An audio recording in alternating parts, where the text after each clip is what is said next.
So let's prepare our mesh for Maya. So I've started off in Maya here because I do want to stress that we are going to go back into Maya, and it is really important that we get our hands back in there and understand how to navigate around the scene, because we've been working in ZBrush for so long, and obviously ZBrush has its own kind of control system because of the way it works and what it's good for, and obviously Maya has its own. So just be prepared to come back into Maya. So, brush up on your Maya skills again. Right, so let's have a look at something inside ZBrush. So I've got a head here. One of my heads. This is Sasha. And she is not bad, actually. She's essentially 300k. Still quite dense, though.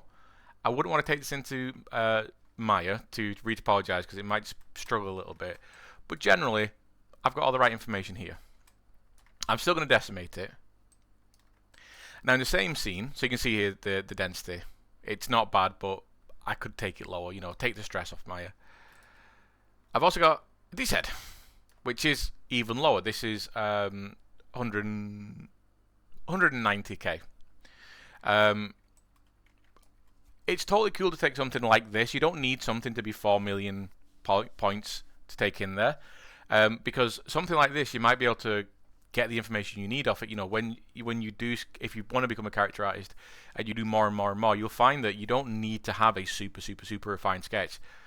Sometimes you just need this, because you'll know that when you come in and reproject, like we were talking about in the last video, when you come in and do the re-subdivision project thing, you'll just be very confident in how to get rid of some of this noise that will get projected in. Now this guy will be difficult to retopologize for beginners because he's asymmetrical. Not massively asymmetrical, but his features are a little bit, he's got more of a crease on his left side. He's got a bit of a different eyebrow thing going on here on his left side. Sasha, however, perfectly symmetrical, so we're going to use her. So how to prepare? Very, very easy. Like I said in the other video, we're going to decimate this. Big underline warning thing for this is you need to duplicate another version of this before you do the decimation. Don't run this process on your sketch sculpt because it literally replaces that subtool with the decimation. So number one, what I'm going to do is I'm going to duplicate my chosen subtool. Like that. Banging. Now this is dead easy. Quite a fast process. I'm going to go up to Z plugin at the top.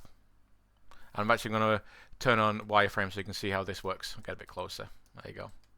So I'm going to go up to Z plugin at the top. I'm going to come down to decimation master. It's about a third of the way down, quarter of the way down. I'm going to ignore that first bit because we don't need to worry about that. I'm going to pre-process the object. So I'm going to pre-process current because current just means the subtool that I'm on. Or if I'm going to pre-process the entire thing, I'd be press all, but I'm only going to do one thing at a time. So I'm going to hit pre-process current. And what that does, it basically reads the mesh, looks at it, and it analyzes all the different curves and the points of detail, all that kind of stuff. It takes a few, oh, so it's done now, so it only took 3 seconds then, so that's good. So when that's done, I can come down to the second bit here, and all this means is the percentage, this top bar here, is the amount of polygon. It's kind of backwards. It's not you slide it more to decimate more. In fact, you slide it further to the left to decimate more. It decrease it to decimate more. Because the percentage is the... And you can see actually them little sliders underneath will adjust. So as I decimate this, if I have, 300,000 faces. If I want to have 30,000 faces, I'd want to have 10% of that. If I wanted 3,000 faces, I'd have 1% of that. If you get what I mean. So it's the percentage left that I'm choosing. So for instance, if I just put 10% in there, that should give me around 30,000 faces. If I put 1% in there, that would give me around 3,000 faces. Now this is something you might do a couple of times to get the right kind of, result. But I've chosen 10%, so that should give me, it's saying it's going to give me 60k apparently. We'll see. And then underneath I'm just going to say decimate current. And this process takes a couple of, I've done my duplicate. This takes, depending on the density of the mesh, the level that you decimate and all that kind of stuff, it can take between a second, and I've had stuff take a minute to decimate. So I'm decimate current. Boom, that was fast. So you can see what happens. So you can see actually what happens here. What it does, it breaks down the whole surface into triangles. So this isn't a sculptable mesh, but it breaks down the whole surface into triangles, and the bigger triangles are in areas that are flatter. So you can see along the cheek here, because it's a fairly flat cheek, they get quite big. Find another area, back of the head. Okay, so some points of the back of the head get a bit bigger.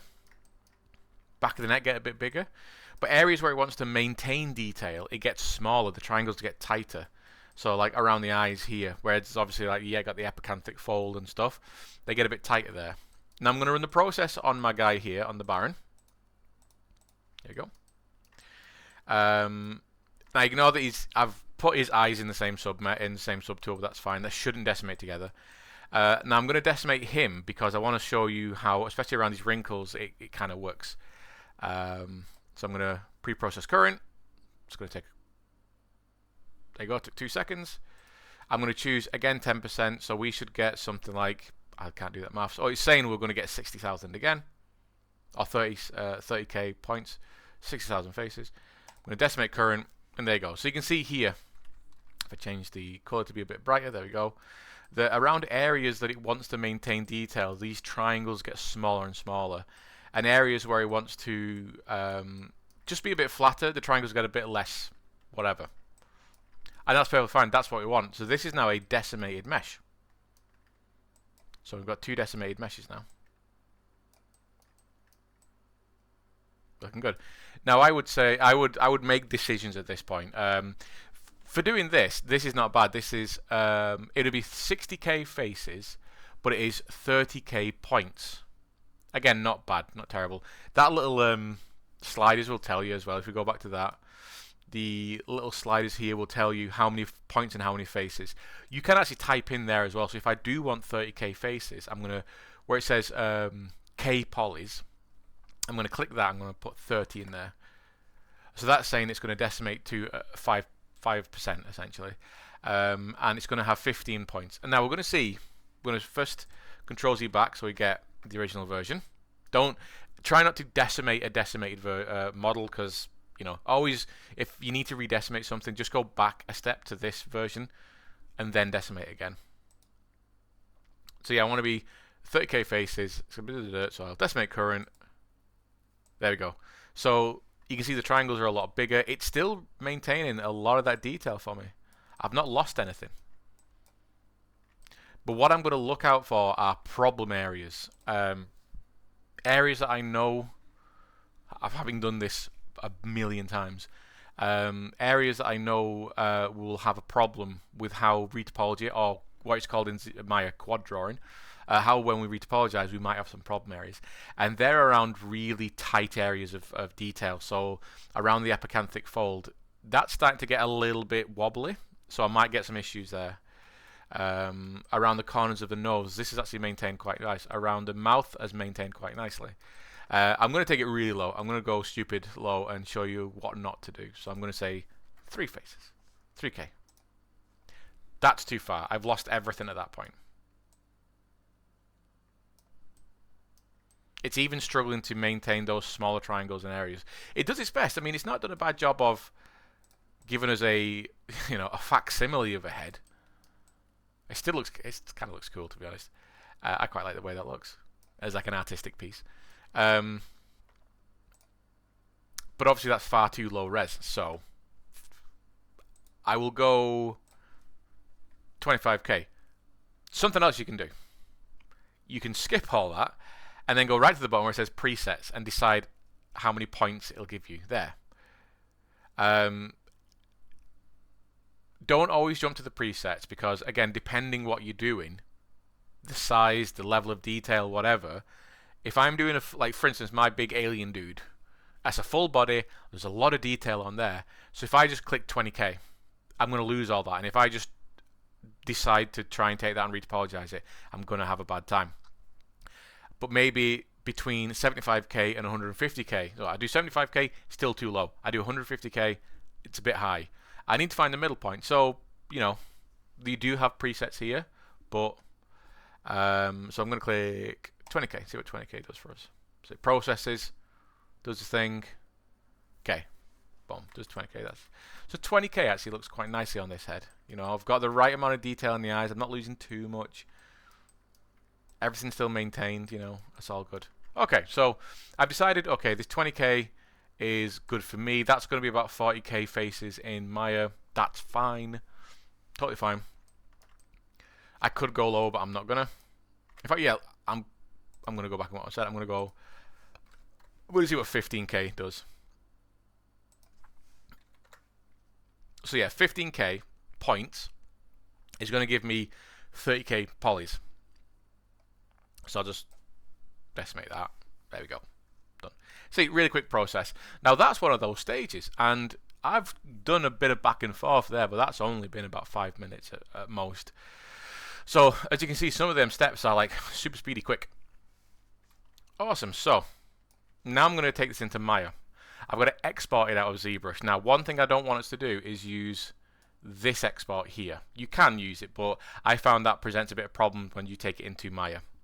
So what I'm going to do instead is go up to Z plugin again, but this time I'm going to go to FBX import export, and I'm just going to export from there. And I've got a few checkboxes, so I want to only export the selected mesh. Ignore this. Just don't touch this second line. It's just this is like the behind the scenes data of what is it an ASCII or is it a bin. Just leave it as what it is. Any layers? No, we don't even need to do anything about that. Smooth the normals. It will just come into Maya. It should come into Maya smooth rather than like faceted like this, where you can see all the individual faces. So I'm going to leave that on. You can turn it off if you want to, whatever. And then I'm just going to export. And it's going to tell me where I want to export it. So I'm going to give it a destination. Now it's good to work in a folder. Just like in Maya, it's good to have a destination folder for these. So have a folder set up on your desktop or whatever you're working, so you can send stuff to it so that you don't lose track of it. Don't do it me, because I tend to fall into the habit of just saving stuff to the desktop, and then I don't reap the rewards. So I'm going to call this head. I don't know, I'm hiding this. There's nothing there you shouldn't see. So I'm going to call this head topo decim. So I'm going to prefix this with decim, so I know this is the decimated head. So when I'm dealing with multiple files, multiple OBJs, multiple FBXs, whatever, then I know that, you know, that's the retopologized version. That's a high resolution version. That's a decimated version. So this is my head retopo decimated version. And I'm going to set up a new folder for this. Retopo examp.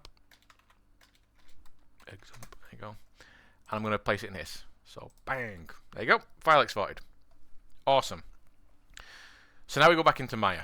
We go to the Maya. Now this is the point where I had that little loop around. Sorry, not the little loop. I should have had a little loop around of it. I could have done. Because I'm going to bring Sasha in here. I'm going to bring the head in. And I'm going to judge if it's too small or too big. Now this has already been set. I'm going to reset my grid because this is set up to build environments for Unreal. So I'm just going to go and right click on the little grid icon. Right there. Grid options. I'm just going to reset.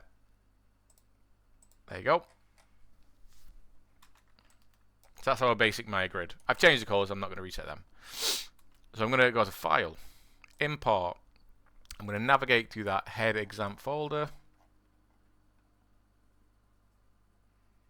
I'm going to change the name so it's all in alphabetical order. Head retopo. Nope, that's from last year.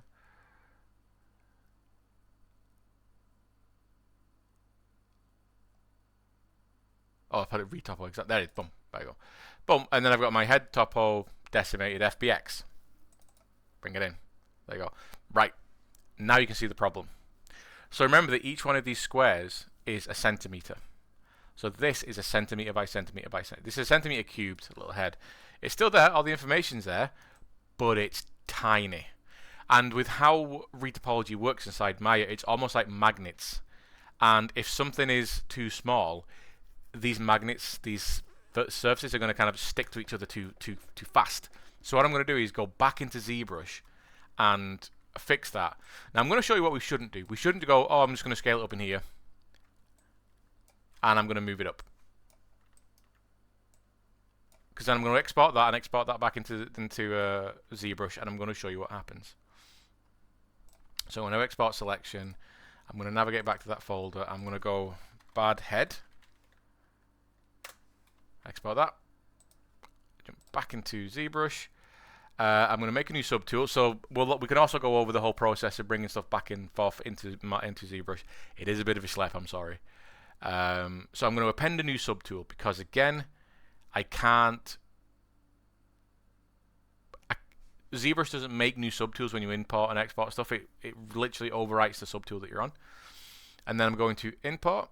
Oh, so I could go to FBX import in Z plugin, FBX export import. Import. There you go. Find that bad head. Now that's going to send it into its own scene at the minute. You've not lost the whole scene. You see there's only one subtool here. You've not lost the scene. The scene is still here. So if I click on this head here, that's the original. The only reason I need to do that is because when you import something, it brings it into its own little area. But when I go to, in fact, I didn't really need to bring that in. When I go to import and append, I've got my new head here. So I can delete that little arrow thing I brought in. There you go. Now, we're just getting a white screen here. Why are we getting a white screen? Well, I'm going to zoom out. That's the head I just scaled up in Maya.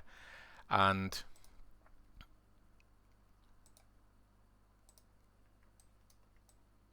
my original head, I don't know if you can see it on screen. You see this little thing? That's the original head. So you can see how scaling up in Maya, then bringing it back in, really messes us up. Because what I've done is I've scaled it up by however amount, and then I've moved it up by however amount, and you know the next stages later on I cannot do whatsoever. So what I have to do is, knowing that, I'm going to come back into ZBrush, and I'm going to scale everything up. Now I'm going to scale everything in the scene up together. I'm not just going to scale one thing at a time, because I might be dealing with a project where the Baron and the Sasha are in the same ZBrush project for whatever reason, and if I start scaling these up individually, we're just going to have a really crap time later on. So I'm going to scale everything up at the same time, all 4 subtools, dead easy. I'll just press any of the W, E, or R, so get our universal gimbal, and a couple of you have already done this already. If the top right, on the top of the thing here, you've got a load of tools, so obviously when we hold Alt, we can unlock it. But then you've also got on the far right, you've got this little tick and a strip. That's basically saying it's going to affect one subtool. So I'm only affecting that one subtool. If you click it, you can get 3 of them. That's affecting all the subtools. So when I scale this up now, all the subtools get scaled up, which is nice. So I can start to scale that up, and you'll start to see a number appear at the bottom when it starts to scale, like that, which is nice. Let's make sure this is in the middle of the mesh. There we go. So you start to scale, you see that number appear underneath it. Now if you hold shift and do that, you can also have like it snaps it to increments. And I'm going to scale it up to 10. So I've scaled it up to 10, which is the max it scales up to. And then I'm going to scale it up to 5, which should be twice the size. So I'm going to try. So I'm going to zoom out a little bit. Oops, a daisy. So I'm going to scale this up to 5 now, while holding shift. So this head's going to be pretty big, which is fine. Again, I'm not really worried too much about it, because we're not dealing with the constraints, the very, very rigorous constraints of what you'd have to do in a studio. You know, all this would have been done beforehand. We would have had these scaled up to game scale anyway by someone else, so we wouldn't need to worry about that. And I don't want us to have to worry about that anyway. So I'm just going to scale it up a bit. You can scale it up by any amount, and then you feel, you know, take it into Maya and see how you feel. It's just going to make our retopology life a whole lot easier. So I'm going to reselect my decimated head again. Is that my decimated? That's my decimated. And then I'm going to export this again. So I'm going to go to Z plugin, export, and all I'm going to do is just override that original decimation folder, or original decimation file. There we go. Done. So if we go back into Maya, we can delete that head. It's a bad head. And then we go into file, import, find a new decimated head, and there we go. Look at how nice. That's actually bang on, actually. Perfect. Now we cannot move it up and down. Remember, it has to be in this position. You know, if we start moving stuff up and down, left and right, it's going to offset that inside ZBrush as well. One thing that I don't understand that happens, and it's something to do with, because it's a new file, it's a new piece of geometry inside Maya, is it gives us this really bright white surface, and I don't like looking at this personally. I quite like working on a darker grey surface, because when we come to do the retopology stuff in the next video, you'll be looking at a lot of blue, and I found on this light surface and this blue colour that we'll be using, it kind of hurts your eyes a little bit. So what I'm going to do is just apply a new material to it.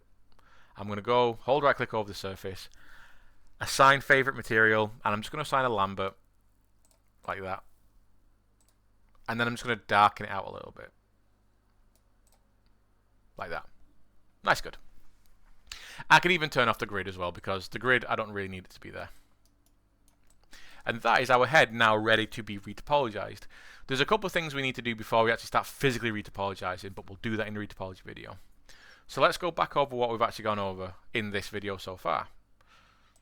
Decimation is a process of taking a surface that has got a lot of detail, a lot of geometry assigned to it. So in this case it's 300k. You might be working on stuff which is a few million.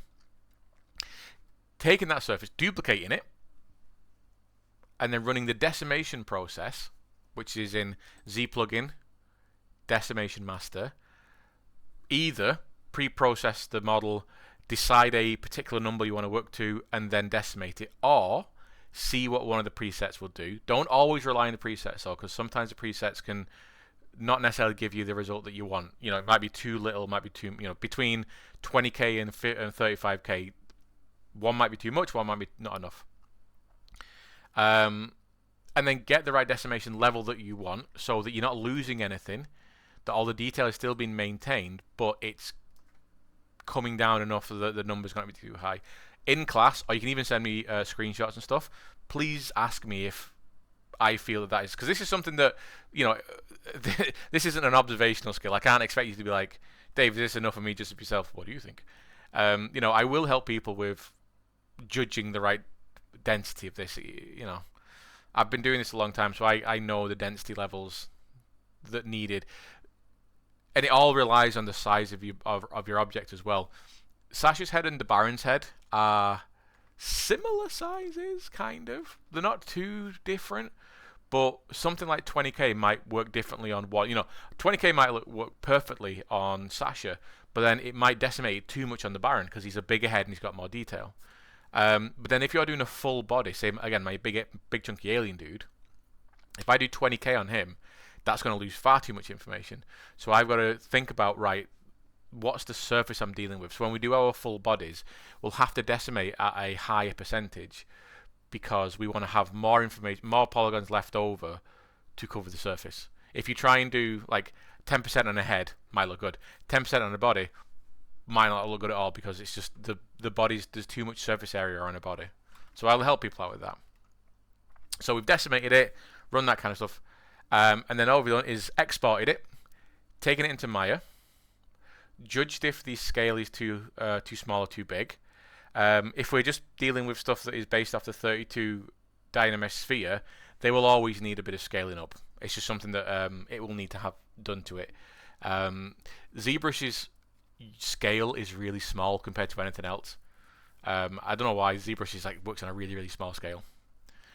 So we'll have to go back into ZBrush, scale it up. I always advise like at least scaling up to 10, scale up to max, and then re-exporting that Dynamesh decimation, re-exporting that decimation on top of the original decimation you did before, and then just re-importing into Maya. Again, bit of a back and forth process. On paper it might look like a train wreck, but it's not. It's 5 minutes. This is such a quick process. It's dead easy, and that's a couple of stages done on our little 12-point stage, our 12-step program. Cool. So that's our head ready to go. We're in Maya, and the only thing I would do now is just save this to where I saved my head before. Now, really, the best practice would be to have a Maya project set up for this, and have my FBXs, my ZPRs and stuff contained within that. Because I made this Retopo head example folder, I'm just going to save it into there. I'm not going to be doing any texture on this. you know, I'm basically making my own folder structure at this point. We still need to work very cleanly when it just because we haven't had to with ZBrush, we still need to work very organized and cleanly when it comes to Maya because of how Maya handles data. And that might seem like Maya is not good. I cannot stress that the fact that we have to be organized means that Maya is tracking so much data and it maintains so much data that we have to help it a little bit. It is a good thing that we have to do this. It might not seem it, but trust me, it is. So I'm going to call this Header Topo. Save that, and we're good to go. So that's that video done. Nice and easy, 25 minutes, bang on. The next one will be actually retopologizing, going through the steps, and that is going to be a bit of a crunchy video, but it's going to be fun.